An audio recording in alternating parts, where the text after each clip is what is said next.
तो नमस्कार मित्रों, आज हम लोग इतिहास के उस पड़ाव पर पहुंचे हैं जहां से आधुनिक भारत का इतिहास शुरू होता है। ठीक है, इसके पहले हम लोगों ने जो अध्ययन किया उस अध्ययन में एंशिएंट हिस्ट्री और मेडिवल हिस्ट्री। ठीक है, अब मॉडर्न हिस्ट्री की शुरुआत हम लोग करने जा रहे हैं। एंशिएंट में भी कुछ पोर्शन अभी शेष है और मेडिवल में भी कुछ शेष है, और उसको मैं लास्ट मोमेंट में कोशिश करूँगा कि वो लास्ट मोमेंट में पढ़ाया जाए। ठीक है, उसमें मुख्यतः आपके धार्मिक आंदोलन, वो भी 6वीं शताब्दी ईसा पूर्व के बौद्ध और जैन धर्म से संबंधित जो आंदोलन था वो, और फिर सूफी और भक्ति और विजयनगर। ठीक है, और दक्षिण भारत में एक आपका चोल साम्राज्य। ये 6 चैप्टर आपके एंशिएंट और मेडिवल मिला के शेष है। ठीक है, लेकिन अब चूंकि हमारे जो आरओ एग्जामिनेशन जो धीरे धीरे नज़दीक आ रहा है, वहाँ से सबसे ज़्यादा क्वेश्चन पूछे जाने की संभावना मॉडर्न हिस्ट्री की रहती है। ठीक, मॉडर्न हिस्ट्री से सर्वाधिक क्वेश्चन पुट अप होते हैं, इसलिए हम लोग इसको बहुत थारोली अध्ययन करेंगे। ठीक है, अब जरा देखते हैं कि आधुनिक भारत का इतिहास जो शुरू होता है, वैसे तो इतिहासकारों में मतभेद है कि आधुनिक भारत का इतिहास का जो टाइम पीरियड है, कुछ लोग कहते हैं कि 1757 की जो प्लासी का युद्ध होता है वहाँ से कुछ लोग मानते हैं। ठीक है, और कुछ लोग कहते हैं कि यूरोपीय कंपनियां, और मानना वहीं से चाहिए। ठीक है, जहाँ से हमारी राजनीतिक दशा, आर्थिक दशा और सामाजिक दशा में आमूल चूल परिवर्तन हो, वहाँ से हमको इतिहास के चेंजेस को स्वीकार करना चाहिए। ठीक है, हम देखते हैं कि अब टॉपिक्स पे आ जाते हैं कि कौन कौन से टॉपिक्स हैं जो आधुनिक भारत के इतिहास में हम लोगों को अध्ययन कर रहे हैं। ठीक है, पहला एक टॉपिक है, आप हेडिंग डाल लीजिएगा, आधुनिक भारत का इतिहास।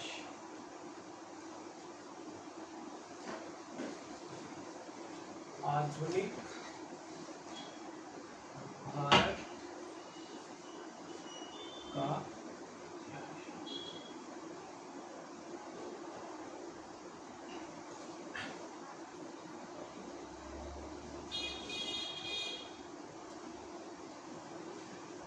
इसके अंतर्गत हम जो टॉपिक्स का अध्ययन करेंगे, पहली बात तो यूरोपीय कंपनियों का आगमन, जहां से उनका आगमन शुरू होता है, किन किन परिस्थितियों में कब कब कौन सी यूरोपीय कंपनी भारत में आई है। ठीक है, एक उस टॉपिक का अध्ययन होगा, यूरोपीय कंपनियों का आगमन।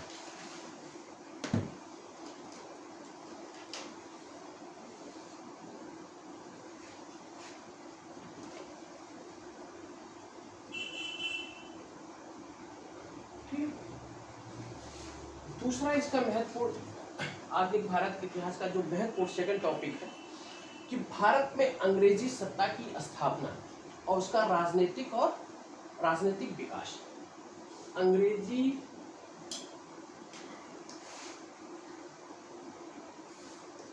सत्ता की स्थापना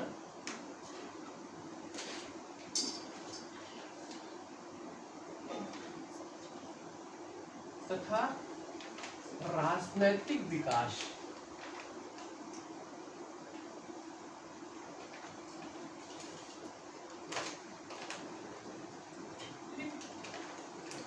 तीसरा आपका टॉपिक है ब्रिटिश सत्ता का भारत के पर पड़ने वाले आर्थिक और सामाजिक प्रभाव। ब्रिटिश सत्ता का, ब्रिटिश शासन का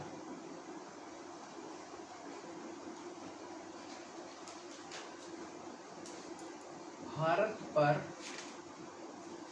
आर्थिक और सामाजिक प्रभाव, आर्थिक सामाजिक तथा राजनैतिक प्रभाव।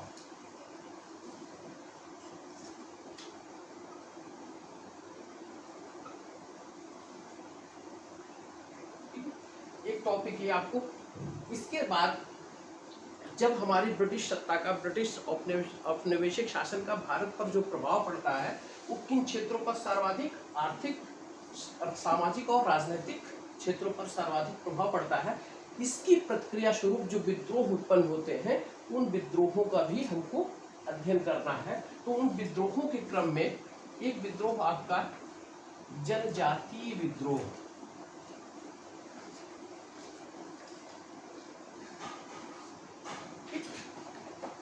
दूसरा आपका किसान विद्रोह, किसान विद्रोह, तीसरा आपका इसके बाद सैन्य विद्रोह, सैन्य। ठीक, आधुनिक भारत के इतिहास के अंतर्गत पहले हम यूरोपीय कंपनियां कैसे भारत में आई हैं, उसके बाद अंग्रेजी सत्ता की जब स्थापना होती है उसका राजनीतिक विकास कैसे होता है, इसके बाद ब्रिटिश शासन का भारत पर आर्थिक, सामाजिक और राजनीतिक प्रभाव, फिर जनजातीय विद्रोह, किसान विद्रोह और सैन्य विद्रोह। ठीक है, इसके बाद देखिए मॉडर्न हिस्ट्री में आप लोग इसको नोट करते जाइएगा। इससे ये टॉपिक्स मैं इसलिए आपको चर्चा कर रहा हूं कि इससे आपको एक परिधि समझने में, जब परिधि आपको क्लियर हो जाएगा तो आपके मॉडर्न हिस्ट्री समझने में बड़ी आसानी हो जाएगी। ठीक है, तो इसलिए इस टॉपिक्स की चर्चा कर रहे हैं। ठीक है, आगे देखते हैं।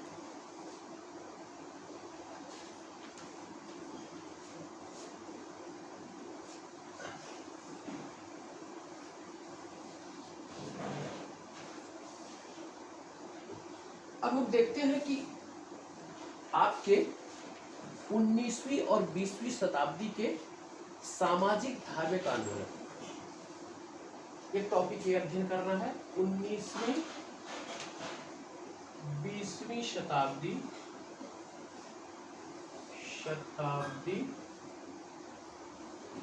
के सामाजिक धार्मिक आंदोलन, धार्मिक सुधार आंदोलन। ठीक, इसके बाद देखिए भारत में राजनीतिक संगठनों का उदय, भारत में राजनीतिक संगठनों का उदय। ठीक, उसके बाद आप देखते हैं स्वतंत्रता आंदोलन।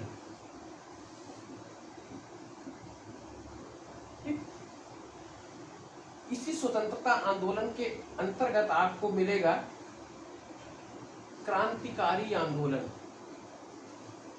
क्रांतिकारी आंदोलन। ठीक, इसके बाद आपको साम्यवाद, समाजवाद। ठीक, और इसके बाद एक और टॉपिक आपका गांधी युग,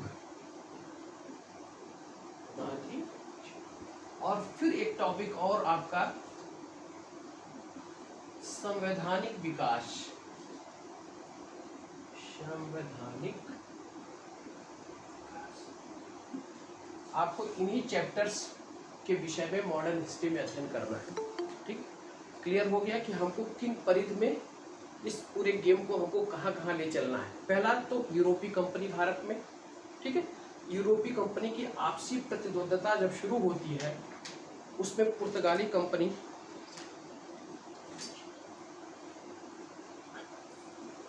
पुर्तगाली के बाद डच कंपनी, डच के बाद अंग्रेज, अंग्रेज के बाद डेन, डेन के बाद फ्रांसीसी, ये कंपनियां भारत में जब आती है इसमें आपसी प्रतिद्वंदिता जब शुरू होती है उसके पश्चात अंग्रेजी कंपनी इस प्रतिद्वंदिता में विजय प्राप्त करती है और वह विजय के फलस्वरूप भारत में अंग्रेजी सत्ता की स्थापना और उसका राजनीतिक विकास होता है।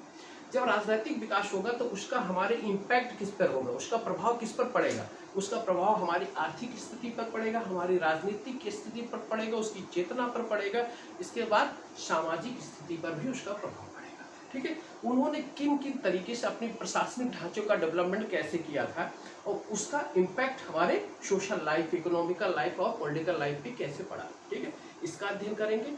जब इसका प्रभाव किसी के ऊपर होता है तो न्यूटन का थर्ड लॉ आपको पता है कि क्रिया प्रतिक्रिया का नियम, ठीक है, जितनी वेग से, जितनी वेलोसिटी से कोई क्रिया होती है उसी अगेंस्ट वेलोसिटी से आपकी प्रतिक्रिया भी होती है। तो इसका प्रतिक्रिया किसने दिया था? हमारे समाज के रहने वाले वर्गों ने। उसमें एक किसान जो सबसे ज्यादा प्रभावित हुआ था, उसने विद्रोह की शुरुआत की। जनजाति जो वो प्रभावित हुआ था, उसने विद्रोह की शुरुआत की। और इसका प्रभाव हमारे मध्यम वर्ग पर भी पड़ा था, यानी कि जब सामाजिक धार्मिक आंदोलन का उदय हुआ था, ठीक है, और इसके साथ साथ सैन्य विद्रोह भी हुआ था, राजनीतिक संगठनों का फिर उदय हुआ।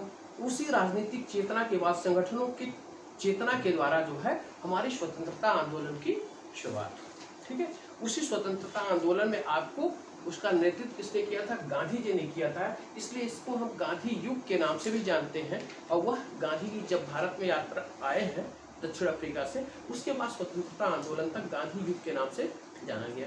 और उसी के दौरान मुझे साम्यवाद, ठीक है, और समाजवाद का भी अध्ययन करना है। और इसके साथ साथ हमको जो है क्रांतिकारी आंदोलन, ठीक है, ये टॉपिक साल के हैं। अब हम आते हैं पहला, यूरोपीय कंपनियों का आगमन, ठीक है। आप लोग हेडिंग डाल लीजिएगा, यूरोपीय कंपनियों का आगमन।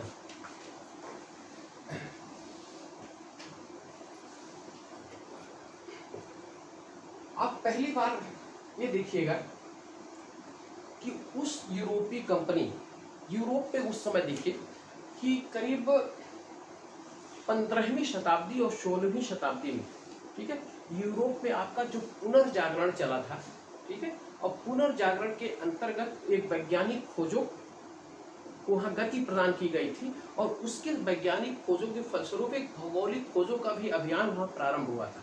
एक मध्यकालीन युग से एक आधुनिक युग में यूरोप प्रवेश कर रहा था, ठीक है, एक नवीन चेतना जागृत हो रही थी।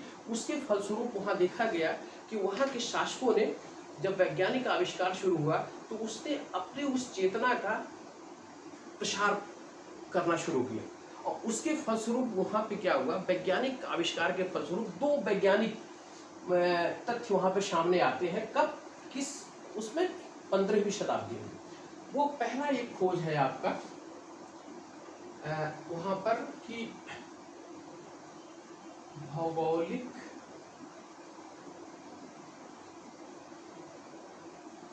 खोज, ठीक है, भौगोलिक खोज का प्रमुख कारण क्या था?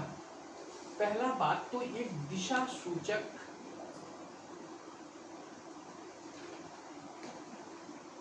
यंत्र, ठीक है, इसको क्या कहा जाता था?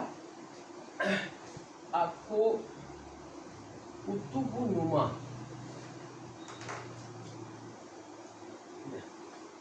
ठीक है। और दूसरा जो है एस्ट्रोलैब, एस्ट्रोलैब, इसका अर्थ है कि अक्षांश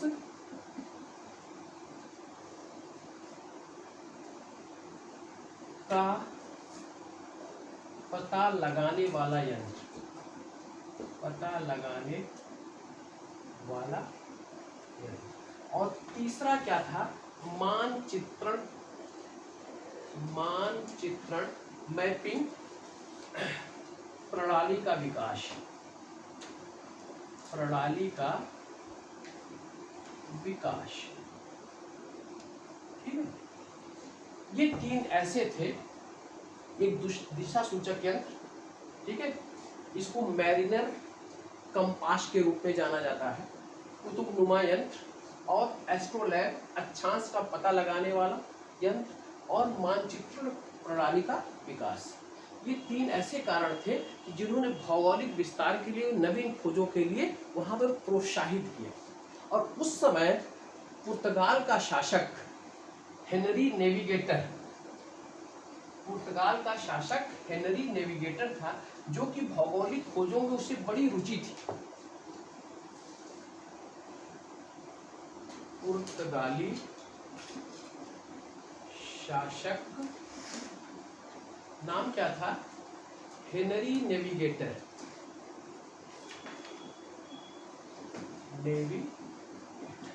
ठीक है। इसको भौगोलिक खोजों में काफी रुचि थी, तो इसने अपने पुर्तगालियों ने सबसे पहले इसका प्रयास किया था, ठीक है। इसको प्रोत्साहन दिया, ठीक है।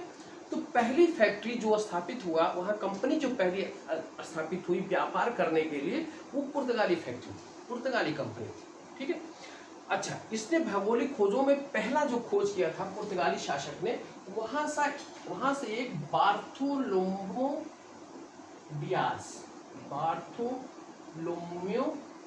डियाज, ठीक। इसने जो है, ध्यान रखिएगा इसको, नाम क्या है? बार्थोलोम्यो डियाज। 1488 ईस्वी में, 1488 ईस्वी में, अब यूरोप का जरा विजुलाइज कीजिए मैप, ठीक है। यूरोप कहाँ है? और यूरोप के नीचे जो अफ्रीका कंटिनेंट है, ठीक है। अफ्रीका कंटिनेंट के पश्चिमी, यानी कि अगर आप देखेंगे यूरोप ऊपर, ठीक है, और नीचे का जो क्षेत्र है ये अफ्रीका का, ठीक है, और यहाँ आपका एशिया का है, ठीक। तो यहाँ यूरोप से इस साइड से, पश्चिमी क्षेत्र से होते हुए वह दक्षिण अफ्रीका के नीचे पहुंचता है। कौन पहुंचता है? बार्थोलोम्यो डियाज। कब पहुंचता है? 1488 ईस्वी में। और वहां पे अफ्रीका के नीचे उसने उत्तमाशा अंतरिक्ष की खोज की, ठीक है। जहां पहुंचा वो नीचे, उसने क्या नाम दिया था? Cape of Good Hope. उसको उत्तमाशा अंतरिक्ष, ठीक। इसको क्या कहा गया है? केप ऑफ गुड होप, ठीक है। इसकी खोज किसने किया था? बार्थोलोम्यो डियाज ने 1488, ठीक है। ये शुरुआत हुई थी। उसके बाद दूसरा देखिएगा 1498 में, दूसरा आपका 1498 में, नाम क्या है? Vasco da Gama. वास्को डिगामा, ठीक है। वह जो है 4 जहाजों के साथ, ठीक है, और एक अब्दुल मलिक नामक गुजराती व्यक्ति था, ठीक है, उसके पथ प्रदर्शक के रूप में काम किया था। तो वो 4 जहाजों के साथ इसी अफ्रीका के पश्चिमी तट से उसका मार्ग का अनुसरण करते हुए वह कहाँ पे आया? भारत के दक्षिणी छोर पर, किस जगह पर? कालीकट नामक स्थान, ठीक है। उसने किसकी खोज की थी? भारत की खोज की थी। देखिए, ऐसा नहीं कि भारत इसके पहले नहीं था। आपको पता ही होगा कि भारत जो है, आप एंशिएंट हिस्ट्री पढ़ के आई हैं, फिर मेडिवल हिस्ट्री आपने पढ़ा है, तो भारत का उल्लेख तो बहुत पहले से, और उसका जो है किससे?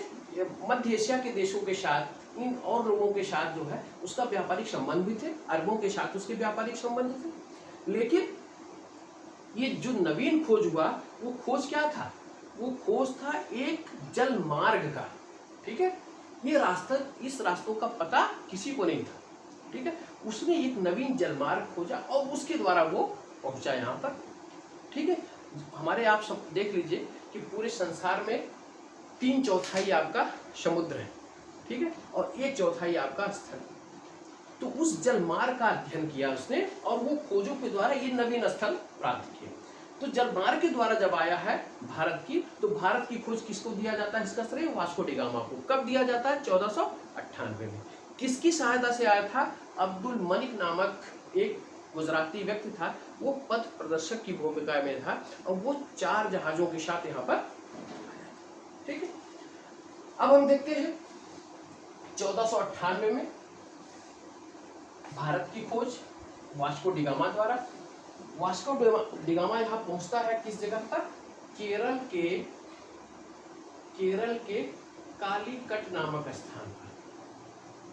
इसको आप पॉइंट कर लीजिएगा, केरल के कालीकट नामक स्थान। यहाँ जब आकर देखता है तो यहाँ पर पहले ही अरब लोग विद्यमान थे, वो व्यापार में संलिप्त थे, ठीक है। तो अरब जो है, कालीकट जब यहाँ पे आया है जिसका थोड़ा सा पहले यहाँ का शासक था, उस शासक ने, उसकी उपाधि जमोरिन थी, जमोरिन, उसने इसका स्वागत किया वास्को डी गामा का, ठीक है। और स्वागत करने के बाद वो जो है यहाँ व्यापार प्रारंभ किया, तो अरबों ने इसका विरोध किया।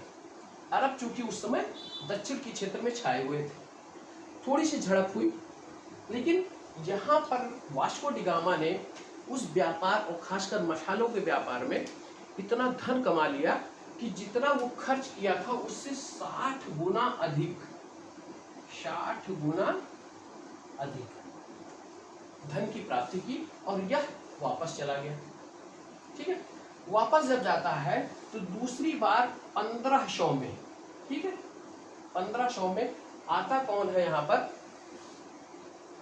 पानी दे दो,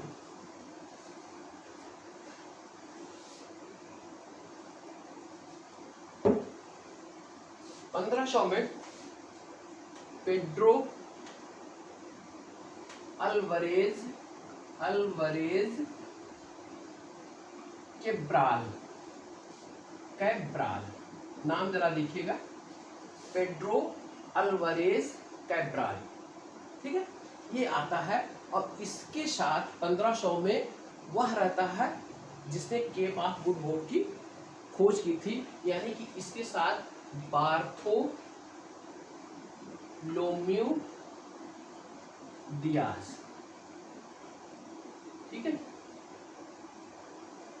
ये रहता है, ठीक है।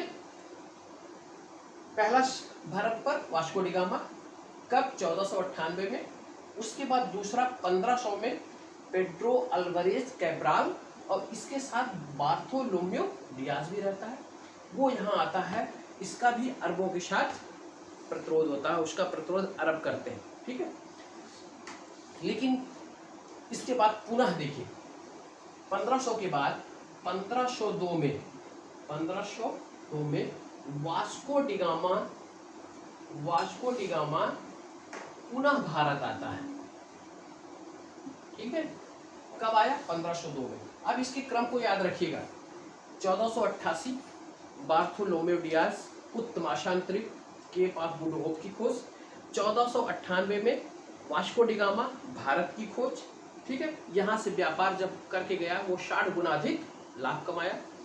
इसके बाद 1500 में फिर पेड्रो अल्वारेज कैब्राल आता है और बार्थोलोम्यू डियाज भी इसके साथ आता है। उसके बाद 1502 में पुनः वास्को डी गामा भारत आता है। यहाँ आने के बाद इसने जो है भारत में पहली पुर्तगाली फैक्ट्री की स्थापना की। किस जगह, कोचीन नामक स्थान पर, कोचीन नामक स्थान पर पहली पुर्तगाली फैक्ट्री की स्थापना की। यही वास्को डी गामा सबसे पहले कालीकट नामक स्थान पर आया था, लेकिन पुर्तगालियों की पहली फैक्ट्री कोचीन नामक स्थान पर स्थापित थी। इसके बाद कोचीन से वह कन्नौर गया था, ठीक है। ये क्लियर हो गया आप लोगों को। अब हम आते हैं, यहाँ थोड़ा सा हम ब्रेक करेंगे, आपको थोड़ा सा रुकेंगे, एक क्रम आपको समझा दे तब आगे बढ़ेंगे। क्रम ये है कि भारत पहले कंपनियों का स्थापना, कंपनियों, ठीक है, या आप इसको लिखें यूरोपीय कंपनी की स्थापना, यूरोपीय कंपनी की स्थापना, ठीक। इसका एक चार्ट बना लीजिएगा, चार्ट ये बनाइएगा। पहला आप लिखिएगी 1498, ठीक है। पुर्तगाली कंपनी,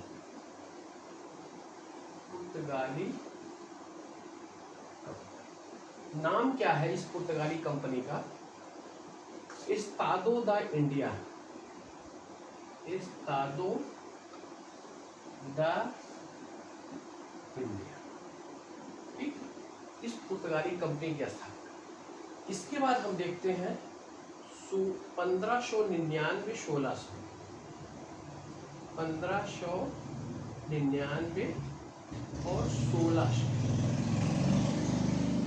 अंग्रेजी कंपनी की स्थापना, अंग्रेजी कंपनी की स्थापना। ठीक है, इस कंपनी का नाम क्या रहता है? The company of merchant of, लिखे the governor and company of merchant of London trading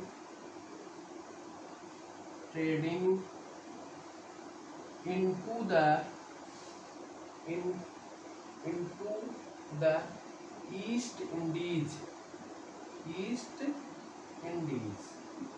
इसको हम पुनः आपको लिखा दे रहे हैं कि 1599 और 1600 यानी कि 99 में एक कंपनी स्थापित हुई थी। कौन सी? अंग्रेजी कंपनी। उसका नाम क्या था? The governor and company of merchant of London trading into the East Indies. इस कंपनी की स्थापना हुई थी। इसी को हम ईस्ट इंडिया कंपनी के नाम से जानते हैं। ठीक है, इसके बाद आप देखिएगा 1602 में, ठीक है, 1602 में डच कंपनी की स्थापना हुई थी। क्या नाम था? Dutch company. ठीक, डच कंपनी का नाम था बेरिंगदे ओस्ट इंडशे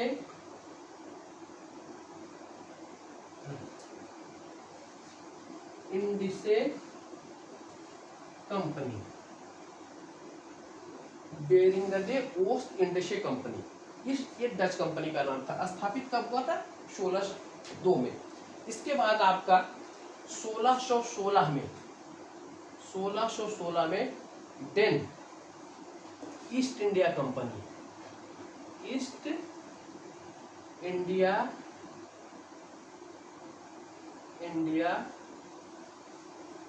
कंपनी। ठीक है, इसके बाद आप लोग लिख लें। तो एक कंपनी और मैं लिखा देता हूं।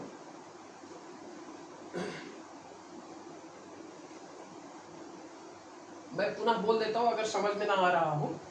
1498 में पुर्तगाली कंपनी, नाम क्या था? एस्तादो दा इंडिया।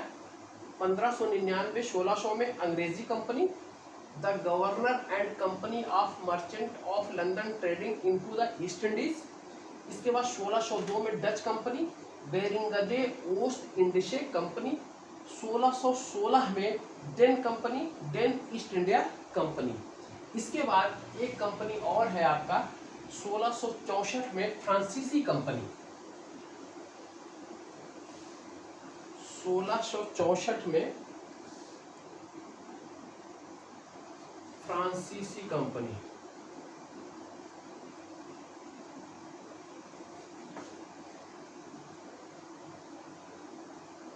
इसका नाम था कंपनी डेस इंडसे ओरिएंटलेस।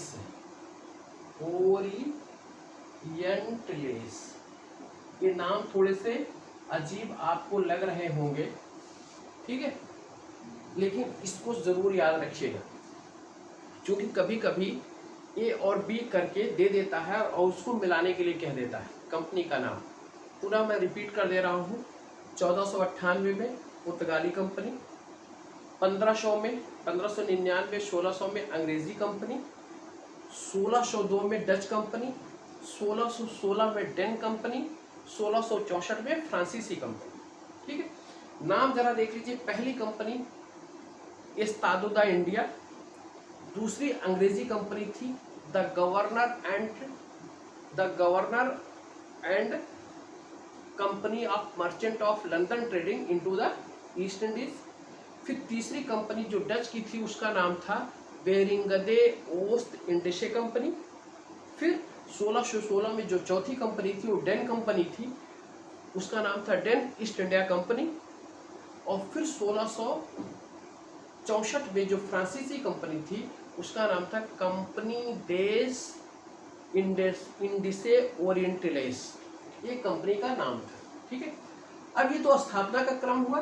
स्थापना में आपने देखा कि 1498 में, 1599 में, 1600 में, 1498, 1599, 1602, 1616 और 1664, ये स्थापना का क्रम है। लेकिन भारत में आने का क्रम क्या है? ठीक, भारत में आने का क्रम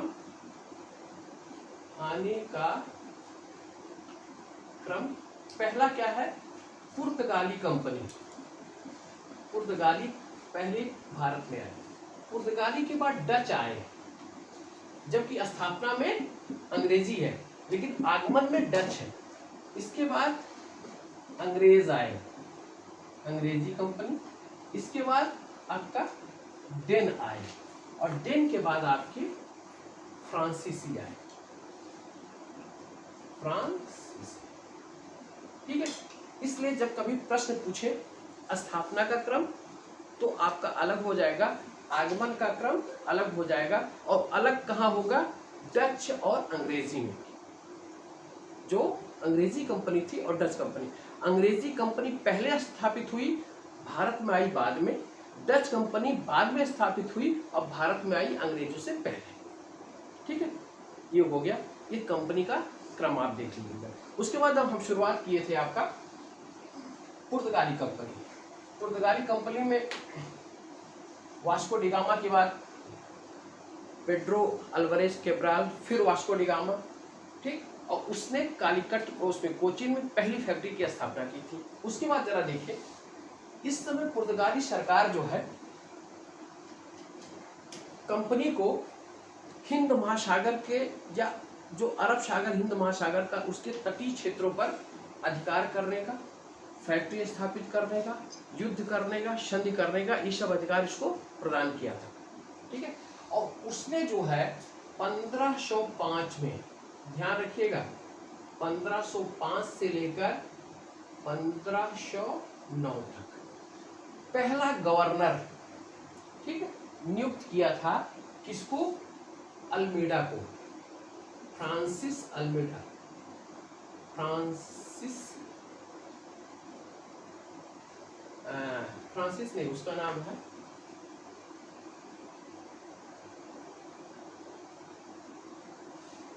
आप नाम का पहला क्रम मैं भूल रहा हूं, आप उसका नाम है अल्मीडा। अल्मीडा, ठीक है, यह पहला गवर्नर है पुर्तगालियों का 1505 से लेकर 1500। ठीक है, इसके बाद जो दूसरा गवर्नर इसका बनता है वो गवर्नर का नाम है अल्बुकर्क। अल्बुकर्क, इसका टाइम पीरियड 1509 से लेकर 1516 तक। ठीक है, इसके बाद जो महत्वपूर्ण एक गवर्नर बनता है उसका नाम है Nuno da Cunha. Nuno D Cunha, इसका है 1529 से लेकर 1529 से लेकर 1538 तक। 38 तक। ठीक है, इसके बाद एक गवर्नर और है गार्सिया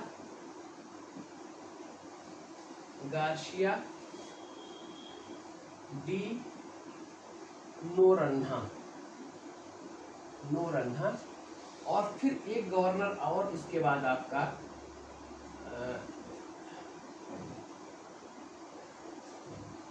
एक गवर्नर आपका है जोआ डी कास्त्रो। ठीक है, ये आपके पुर्तगाली गवर्नर है। Almeida, Albuquerque, Nuno D Cunha Garcia de Noronha और जोआ डी कास्ट्रो। ठीक है, पहली फैक्ट्री कहाँ पे स्थापित हुई थी? पहली फैक्ट्री स्थापित हुई आपकी कोचीन में। ठीक है, अब हम देखते हैं अल्मीडा के शासनकाल की जो प्रमुख घटना है। जब गवर्नर यहाँ बना, उसने क्या किया? अल्मीडा ने यहाँ पर water blue policy,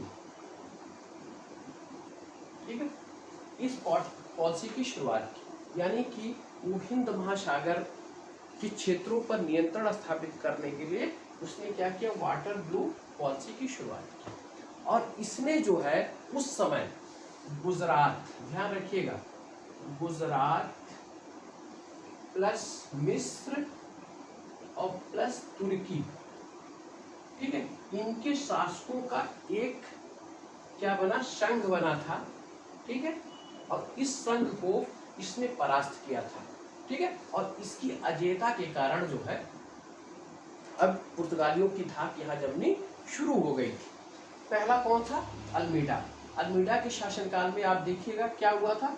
water blue policy का निर्माण किया गया था। और इसने क्या किया? गुजरात, मिस्र और तुर्की के शासकों ने एक अपना संगठन बनाया, इसके खिलाफ था, उसको इसने परास्त किया।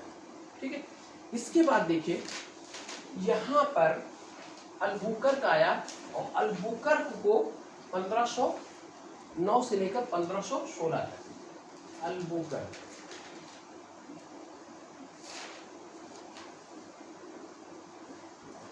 टाइम पीरियड क्या है? 1509 से 16। ठीक है, इसको भारत में पुर्तगालियों का वास्तविक संस्थापक माना जाता है। पुर्तगालियों का वास्तविक संस्थापक,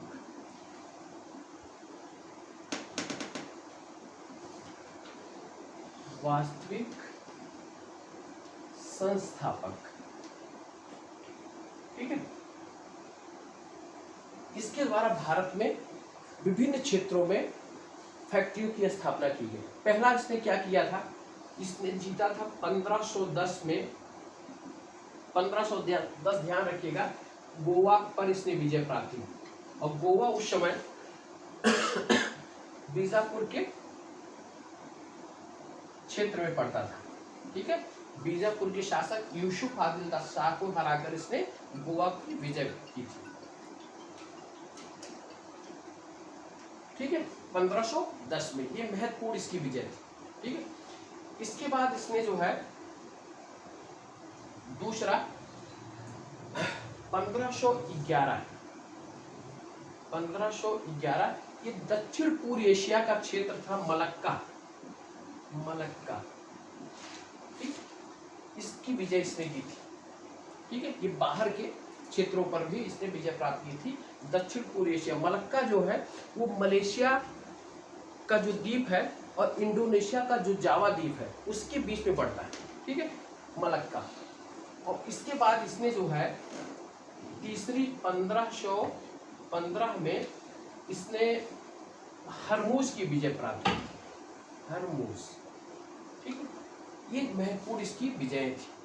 और इसकी एक पॉलिसी ये थी, इसने पुर्तगालियों को, जो निम्न वर्गीय पुर्तगाली थे, उनको भारत की स्त्रियों के साथ विवाह करने के लिए प्रोत्साहित किया, जिससे पुर्तगालियों की संख्या में वृद्धि हो सके।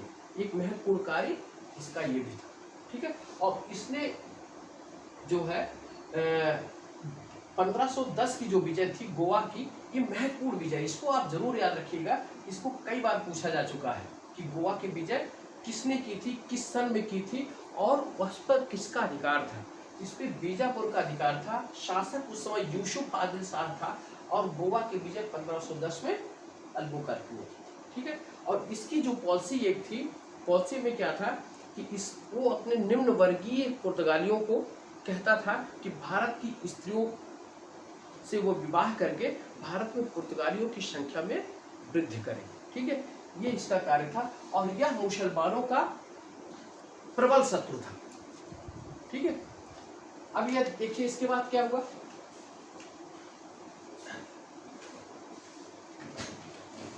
अल्बुकर्क के बाद आपका जो तीसरा गवर्नर था आपका Nuno da Cunha, Nuno D Cunha, इसका टाइम पीरियड 1529 से लेकर 38 तक, ठीक है।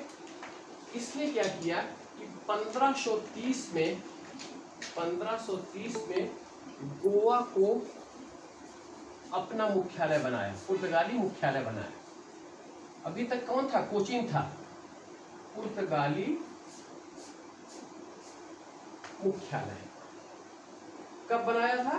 1530। इसके बाद इसकी जो महत्वपूर्ण विजय थी, उस विजय के अंतर्गत हम देखते हैं 1533 में इसने बंगाल में सतगांव और प्लस चटगांव, ठीक है। इसके बाद इसने जो है आपके कोरोमंडल तट पर मद्रास में सेंट थॉमे की विजय, सेंट थॉमे वो मद्रास के पास में स्थित है, और प्लस उसके बाद हुगली की विजय, हुगली, ठीक है। और फिर उसके बाद इसने जो है आपके इधर गुजरात का जो तट है, गुजरात और मुंबई का तट, वहां पर इसने क्या किया था कि बशीन और दीव, बशीन प्लस दीव, ठीक है। बशीन को इसने 1534 में और दीव को 1535 में विजित किया, ठीक है। नीनो डी कुन्हा 1530 में गोवा को पुर्तगाली मुख्यालय बनाया। इसके बाद जो इसकी प्रमुख विजय थी, उसमें 1533 में सतगांव और चटगांव, ये दोनों जो है बंगाल में पड़ते हैं, ठीक है। उसके बाद नीचे आपका मद्रास के पास में सेंट थॉमे, और फिर बंगाल में हुगली, और उसके बाद आपका वशीन और दीव, ठीक है, इसकी विजय इसने की, ठीक है। और उसके बाद आपके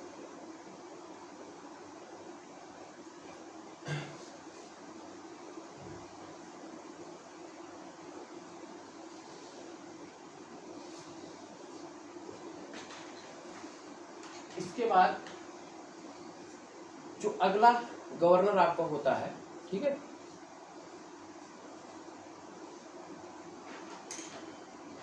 अगले गवर्नर के शासनकाल में आपको सालशेट और दमन, ठीक है, इस पे पुर्तगालियों ने अधिकार किया था। लेकिन अंतिम जो गवर्नर मैंने आपको बताया था, जोआ दी कास्ट्रो, ठीक है, इसके समय में पुर्तगालियों का प्रभाव धीरे धीरे भारत में समाप्त होने लगता है। अंत में पुर्तगाल, देखिए एक बात ध्यान में रखिएगा, पुर्तगाली सबसे पहले भारत में आए थे, लेकिन भारत से सबसे बाद में गए हैं।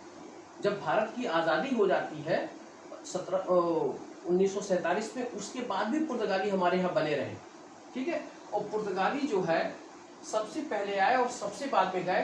पुर्तगालियों ने 1961 में, ठीक है, गोवा दमन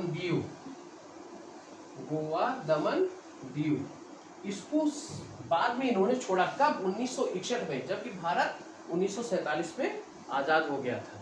इसलिए कभी अगर ये प्रश्न आ जाए तो प्रश्न में पूछा जा सकता है कि सबसे पहले कौन से यूरोपीय भारत में आए और सबसे बाद में कौन से यूरोपीय भारत से गए, तो पुर्तगाली सबसे पहले भारत में आया और पुर्तगाली सबसे बाद में भारत से गए हैं, ठीक है। तो ये भारत में इनकी फैक्ट्रियों की स्थापना थी।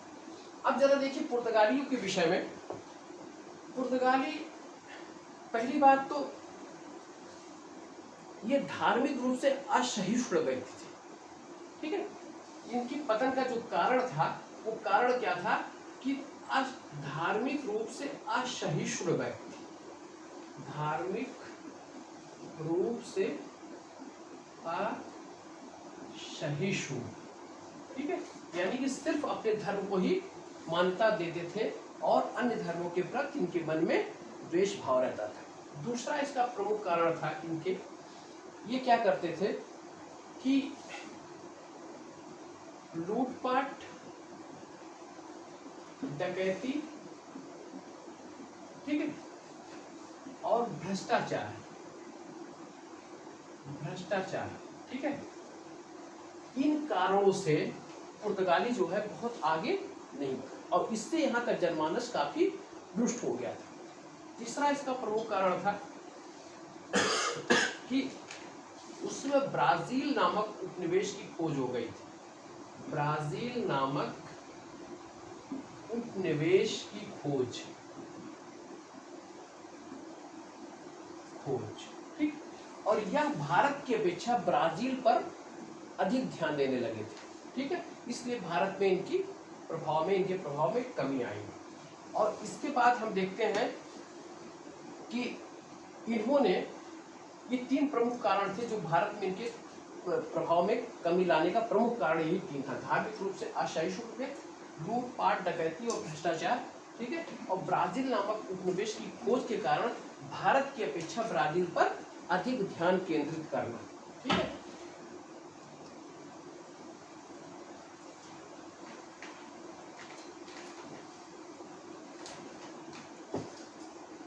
और इसके साथ साथ जो अंग्रेजी शक्ति थी उसके सामने ये सब टिक भी नहीं पाया, ठीक है। और यहाँ पे भारत में क्या करते थे, भारत के आपका दक्षिण भारत आप देखेंगे तो दक्षिण भारत का ये जो तट है, ठीक है, दक्षिण भारत महाराष्ट्र से लेकर और यहाँ तक केरल तक, ये महाराष्ट्र का ऊपर वाला भाग कोंकण तट कहलाता था, ठीक है। और नीचे वाला भाग आपका मालाबार तट, मालाबार, ठीक है। और यहाँ जब आप जाते हैं तमिलनाडु वाला क्षेत्र तो ये आपका कोरोमंडल तट कहलाता है, ठीक है। इस भाग से ये क्या करते थे, मसाले के व्यापार करते थे, मसाला व्यापार, ठीक। और इस भाग से ये क्या करते थे, वस्त्रों का व्यापार करते थे, वस्त्रों का व्यापार, ठीक है। यहाँ पर पहली बार एक ध्यान में रखिएगा कि जब कंपनी की फैक्ट्री जब स्थापित होती थी, फैक्ट्री का मतलब ये नहीं था कि फैक्ट्री का मतलब ये था कि कोई वस्तु का निर्माण वहाँ पे हो, वस्तु का निर्माण नहीं होता था। फैक्ट्री का मतलब था कोई एक बहुत बड़ा गोदाम की स्थापना करना जहाँ से विभिन्न क्षेत्रों से वो वस्तुओं को परचेज करते थे और परचेज करके वहाँ पर डंप करते थे और डंप करने के बाद उसको अपने देशों पर कुल निर्यात करते थे और उससे धन कमाते थे। तो जब कभी फैक्ट्री की चर्चा आए कि यूरोपीय फैक्ट्री की स्थापना हुई तो फैक्ट्री को कदापि ये मत समझिएगा आप लोग कि वहाँ पर किसी वस्तु का निर्माण किया जाता था, वह वस्तु का निर्माण नहीं होता था, बल्कि विभिन्न क्षेत्रों से ये जो है वस्त्रों को लाकर एक बहुत बड़े गोदाम के रूप में वहाँ उसको रखते थे और फिर वहाँ से वो अपना आयात निर्यात का कार्य करते थे, ठीक है। पुर्तगालियों के आने से भारत में तंबाकू की खेती का प्रचलन हुआ था। पुर्तगालियों के आने से पुर्तगाली ने भारत में क्या किया था, तंबाकू पहली बार पुर्तगाली 1504 में, नहीं 1504 नहीं 1604 में, 1604, ठीक है। तंबाकू की खेती का प्रचलन किसने किया था, पुर्तगालियों ने किया था, ठीक है।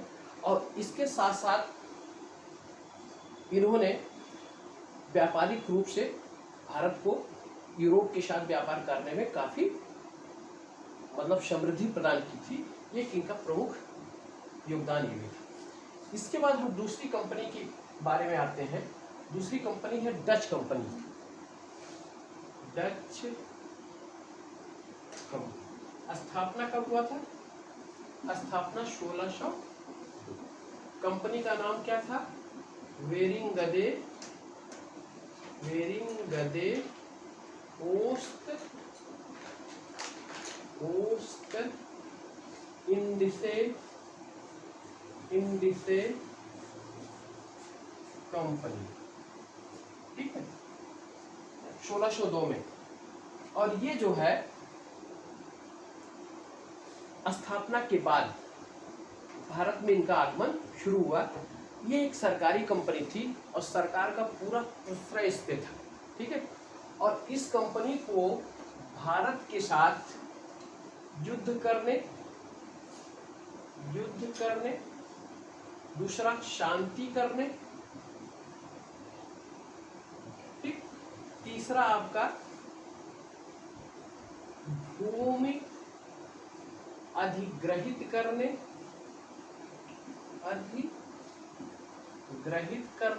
और चौथा आपका फैक्ट्री स्थापना या दुर्ग के निर्माण। इसका आदेश जो है किसने दिया था? वहां की सरकार ने, डच की सरकार ने इसे प्रदान किया था। ठीक है। और भारत में आने के बाद पहली पुर्तगाली फैक्ट्री की स्थापना 1605 में कहां पर हुई थी? मछलीपट्टनम में हुई थी। भारत में पहली पुर्तगाली फैक्ट्री 1605 मछलीपट्टनम, यह दक्षिण भारत में पड़ता है, मछलीपट्टनम, ठीक है, 1605। उसके बाद 1610 पुलिकट, 1616 सूरत, 1639 गोवा, ठीक, 1641 बिमलीपट्टनम, 1641, ठीक है। आप लिख लीजिए 1605 मछलीपट्टनम, 1610 पुलिकट, 1616 में सूरत, 1639 में गोवा, 1641 में बिमलीपट्टनम। उसके बाद देखिए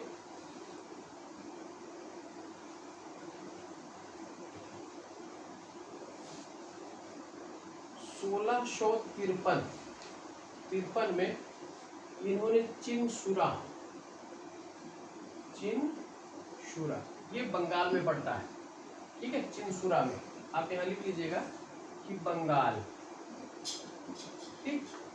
उसके बाद 1658, ठीक, 58 में कासिम बाजार, ये भी बंगाल में, कासिम बाजार, पटना, बालाशोर और नेगापट्टनम, यहाँ पर इन लोगों ने 1658 में फैक्ट्री की स्थापना की। फिर 1660 में गोलकुंडा,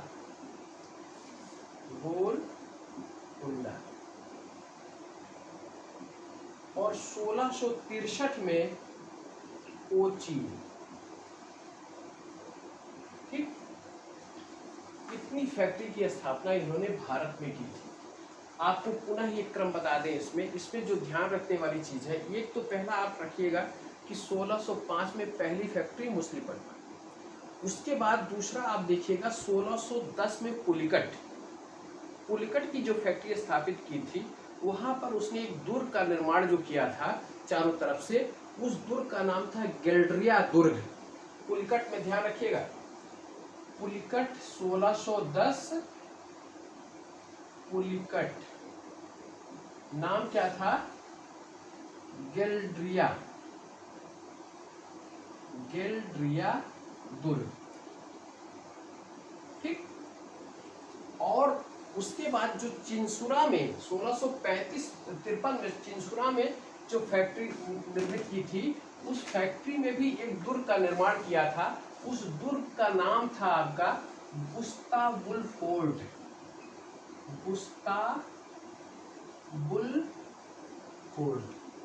ठीक।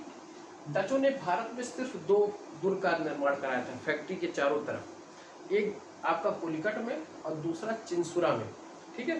पुलिकट में उसने गेल्ड्रिया दुर्ग निर्माण कराया था और चिनसुरा में उसने बुस्ताबुल फोर्ट का निर्माण कराया था, ठीक है। ये देखिए यहाँ पर हुआ। इसके साथ डचों ने भारत के साथ साथ साउथ ईस्ट एशिया के देशों पर भी इसने अधिकार स्थापित किया था, ठीक है। उस अधिकार के क्रम में 1619 में इंडोनेशिया का एक क्षेत्र है जकार्ता, इंडोनेशिया की राजधानी भी है जकार्ता, ठीक है। 1619 में यहाँ पर इन्होंने अपने अधिकार में लिया था जकार्ता को, और 1641 में मलक्का को और 1658 में श्रीलंका को, ठीक है। इस पे भी इन्होंने अपना अधिकार स्थापित किया था। डच भी यहाँ पर सूती वस्त्रों के साथ साथ, ठीक है, सूती वस्त्र, मसाला, नमक, शोरा, नील, अफीम, चावल, इन सब का व्यापार ये सब करते थे। अब जरा देखिए, सूती वस्त्रों का व्यापार जो करते थे वो कोरोमंडल तट से करते थे, ठीक है। कोरोमंडल तट कहाँ पे था? वो तमिलनाडु का जो क्षेत्र है वहां से करते थे। मसाला का व्यापार ये कहाँ से करते थे? ये मालाबार के तट से करते थे मसाला का व्यापार। मध्य भारत में जब हम आते हैं तो मध्य भारत में ये बिहार से नमक और शोरा इसका व्यापार करते थे। उत्तर प्रदेश से ये अफीम का और चावल का व्यापार करते थे, ठीक है। इस तरीके से इनके व्यापारिक क्षेत्र अलग अलग थे, ठीक है। अब हम देखते हैं कि आप एक चीज और ध्यान में रखिएगा कि बंगाल में जो इनकी फैक्ट्री थी, बंगाल में चिनसुरा नामक स्थान पर थी, ठीक है। और पुलिकट जो पड़ता है वो आंध्र प्रदेश का तट, आंध्र प्रदेश और तमिलनाडु के मध्य में वो पड़ता है। आज पुलिकट एक झील बहुत मानी जाती है, पुलिकट झील, ठीक है, उड़ीसा के पास में है, ठीक है। वहाँ पर ये इन्होंने कौन सा दुर्ग स्थापित किया था? गैल्ड्रिया नामक दुर्ग की स्थापना की थी, और चिंसुरा में इसने गुस्तावुस फोर्ट नामक दुर्ग की स्थापना की। इस व्यापार पर ये सबका ध्यान केंद्रित था, लेकिन इसके साथ साथ ये दक्षिण पूर्व एशिया के देशों पर अधिक ध्यान लगाए हुए थे, और दक्षिण पूर्व एशिया में इंडोनेशिया जो देश है उसके साथ इनका व्यापारिक संबंध बहुत प्रगाढ़ थे, ठीक है। पुर्तगालियों का व्यापारिक संबंध ब्राजील से और डचों का व्यापारिक संबंध इंडोनेशिया से बहुत अधिक है, ठीक है। और इस क्रम में इन्होंने क्या किया था, अंग्रेजों के सामने ये टिक नहीं पाए और अंग्रेजों के साथ 1759 में कौन सा युद्ध हुआ था? बेदर्रा का युद्ध, बेदर्रा का युद्ध। और इस युद्ध में डच परास्त होते हैं और अंग्रेजों से परास्त होने के साथ भारतीय भूभाग से बाहर हो जाते हैं, ठीक है। ये ध्यान रखिएगा, 1759 में बेदर्रा का युद्ध, ठीक। यहां पर किसके बीच हुआ था? अंग्रेज और डच, अंग्रेज एक तरफ और दूसरी तरफ डच, और डच यहाँ पे परास्त हुए और भारतीय व्यापार और भूभाग से ये बाहर हुए, ठीक है। अब डचों के विषय में हमको इतना ही ध्यान रखना है। पहली बात, पहली फैक्ट्री, ठीक। उसके बाद कहाँ कहाँ इन लोगों ने फैक्ट्री की स्थापना की, ठीक। और उसके बाद जो है इनका कहाँ कहाँ से व्यापार किया जाता था। कोरोमंडल का जो तट है वो सूती वस्त्रों के व्यापार के लिए फेमस था। मालाबार का जो तट है, कोंकण का तट था, वो आपके मसाला के व्यापार के लिए फेमस था, ठीक। और इनके जो दो दुर्ग है उनके नाम, और फिर 1759 में अंग्रेजों के साथ बेदर्रा का जो युद्ध हुआ था, उस युद्ध से ये परास्त होते हैं और परास्त होने के बाद बाहर चले जाते हैं, ठीक। तो आज हमने पुर्तगाली और डच दो फैक्ट्रियों का, दो कंपनियों के विषय में आज हम लोगों ने अध्ययन किया। नाम क्या था पुर्तगाली? एस्तादो दा इंडिया, और डचों का क्या नाम था कंपनी का? बेरिंगदे ओस्ट इंडिसे कंपनी, ठीक है। कल हम इसको अंग्रेजी और फ्रांसीसी और डेन कंपनी के विषय में अध्ययन करेंगे, ठीक है। आप इसको इतना तैयार कर लीजिएगा। शेष अगर कोई चीज़ समझ में ना आई हो आप मुझे कॉल करके पूछ लीजिएगा या फिर, ठीक है। तो आज इस लेक्चर को हम यहीं पे समाप्त करते हैं।